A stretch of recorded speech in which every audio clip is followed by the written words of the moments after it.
Bonjour à tous et bienvenue dans cette nouvelle vidéo Google Ads. Donc aujourd'hui nous allons voir comment inviter des personnes à accéder à votre compte Google Ads et votre compte Analytics et quels droits leur donner.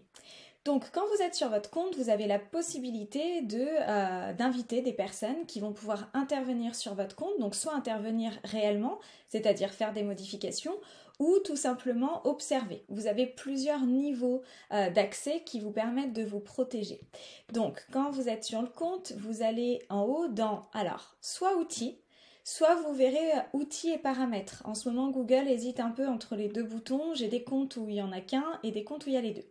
Donc là, typiquement, ça va être dans paramètres et facturation, donc dans la colonne compte et dans accès et sécurité. Donc dans accès et sécurité, vous avez plusieurs petits onglets, notamment l'onglet admin. Et dans l'onglet admin, il doit y avoir la personne qui est administratrice du compte. Donc là, typiquement, c'est moi, mais je n'y suis pas parce qu'en fait, je suis seule utilisatrice de mon compte aujourd'hui. Donc vous voyez, on voit, hop, admin ici. Si j'ajoute quelqu'un, je fais le plus bleu. Et là, à ce moment-là, alors hop, je vais décaler légèrement. À ce moment-là, je vais rentrer son adresse mail. Donc, moi, je vais rentrer l'adresse mail de ma collaboratrice. Voilà. Et je vais décider quel accès je vais lui donner. Donc, tout simplement, je peux décider email uniquement. Alors, email uniquement, vous voyez dans le tableau, c'est plutôt bien fait.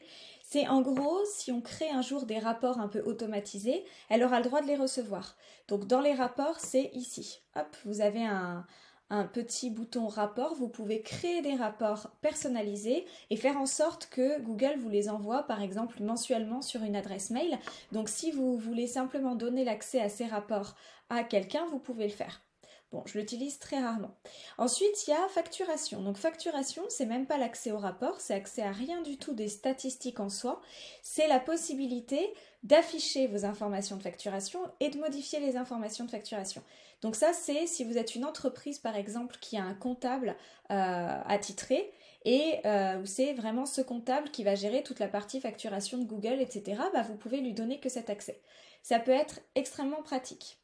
Ensuite, on a l'accès lecture seulement. Donc la lecture seulement, ça peut être assez intéressant. C'est globalement plutôt pas mal utilisé pour les personnes qui veulent pouvoir consulter le compte pour voir ce qui s'y passe, essayer de comprendre, etc. mais sans avoir la possibilité d'intervenir dessus. Donc si on regarde les coches, il y a afficher les campagnes et utiliser des outils de planification. Les outils de planification, j'ai pas le détail exact, mais je pense que c'est justement lié un petit peu au rapport. La possibilité en fait de planifier des rapports. Donc, ils peuvent afficher les campagnes. Afficher les informations de facturation, pourquoi pas. Je vois pas trop à quoi ça peut servir si c'est pas quelqu'un qui peut les modifier. Donc bon, mais en tous les cas, Google laisse cette possibilité. Ensuite, donc afficher les rapports, modifier les rapports parce que ça n'a aucun impact sur la campagne en soi. C'est juste qu'on crée un rapport, ok ? Ensuite, afficher les utilisateurs, les administrateurs et les associations de produits. Donc ça, c'est à titre informatif. Et ajouter des utilisateurs ayant uniquement accès aux emails. Donc c'est-à-dire que les personnes qui sont en lecture seulement, elles peuvent ajouter quelqu'un qui va avoir accès à un rapport. Ok ? Ensuite, standard. Standard, c'est pratiquement tout en fait. Donc on peut vraiment tout faire avec standard. Si c'est vous l'administrateur du compte, et que vous voulez inviter des personnes en qui vous avez confiance, ben standard c'est le bon statut, tout simplement parce qu'ils peuvent tout faire. Ils peuvent tout modifier, ils peuvent intervenir sur les campagnes, etc. La seule chose qu'ils ont en moins que l'administrateur, c'est de modifier les utilisateurs, les administrateurs, bon et les associations de produits, je vous en parle pas tout de suite. Simplement, ça permet une sécurité pour pas que la personne que vous invitez puisse se dire qu'elle est admin et plus vous. Et puis pouf, vous sortir. Donc franchement, standard, c'est vraiment le statut le plus utilisé, le plus pertinent quand vous voulez travailler avec quelqu'un, notamment quelqu'un comme moi. Si vous me contactez et que vous avez déjà un compte Google Ads dont vous êtes propriétaire et que vous souhaitez simplement que je vous crée des campagnes, que j'en optimise, que j'intervienne sur votre compte, bah vous me donnez un accès standard. J'ai l'accès à tout, mais par contre le jour où vous souhaitez m'enlever, et ben vous pouvez, et puis surtout moi je ne peux pas intervenir là-dessus. Donc voilà, et puis après, hop, vous envoyez l'invitation. Donc une fois que l'invitation est envoyée, la personne va recevoir un petit mail de Google elle va devoir l'accepter et puis à partir du moment où elle l'accepte, elle y a un accès. Donc c'est plutôt très simple. Passons maintenant sur Google Analytics. Donc sur Google Analytics, c'est à peu près similaire en termes de simplicité. Donc quand vous êtes dans votre compte, hop, voilà. En fait, ici, vous avez la petite roue crantée qui s'appelle Administration. Elle est en bas à gauche, donc quand vous êtes sur votre compte Analytics même, voilà, il faut cliquer là. Et donc Administration, ça vous amène sur votre compte, vos propriétés et vos vues. Donc là, on est globalement sur le compte. Et c'est au niveau du compte, justement, qu'il y a Gestion des utilisateurs. Donc vous cliquez dessus. Et là, bah pareil, pour l'instant, il n'y a que moi. Si je souhaite inviter quelqu'un, on retrouve ce plus bleu. Ajouter des utilisateurs. Et là, hop, on va saisir l'adresse mail. On peut cocher ou ne pas cocher le fait que la personne soit informée par mail. C'est coché par défaut parce que c'est quand même un peu plus logique. Vous invitez quelqu'un, hop, il reçoit un mail.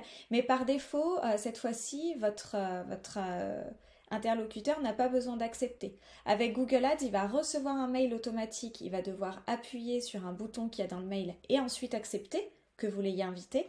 Alors qu'avec Analytics, d'office, si vous l'invitez, il a l'accès. Donc il suffit qu'il se connecte à Google Analytics. Au niveau des autorisations, c'est un peu plus simplifié. Donc, il y a la possibilité de modifier. Donc là, on est vraiment sur quelqu'un qui est en capacité de créer des nouvelles propriétés, de créer des nouvelles vues. Je ne sais pas si vous avez vu, mais j'ai fait une vidéo justement sur comment créer des nouvelles propriétés, notamment entre la GA4 et la UA. Eh bien, si vous laissez cet accès, les personnes pourront créer des nouvelles propriétés, des nouvelles vues.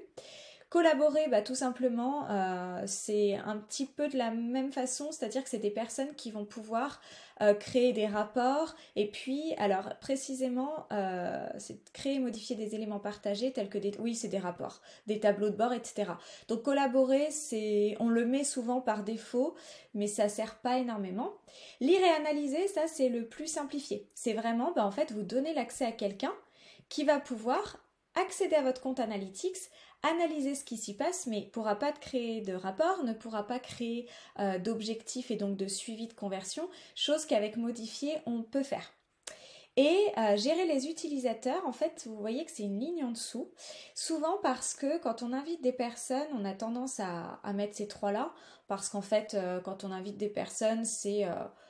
voilà, souvent des professionnels comme moi, etc. Donc, on a l'accès pour créer des conversions, pour créer des rapports éventuels, etc.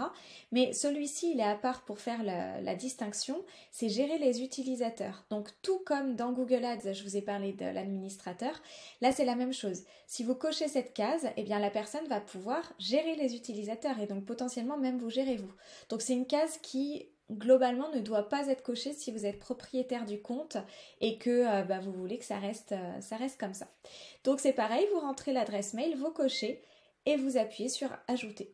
Et là c'est tout simplement terminé, la personne recevra ou pas un petit mail et en tous les cas aura accès à vos comptes. Voilà, c'est assez simple, j'espère que ça vous a... Alors, ne pas enregistrer, voilà. J'espère que ça vous a un petit peu éclairé sur la procédure. Si vous avez aimé cette vidéo, n'hésitez pas à la liker et à aimer ma page pour de nouvelles vidéos dans les semaines à venir. Merci!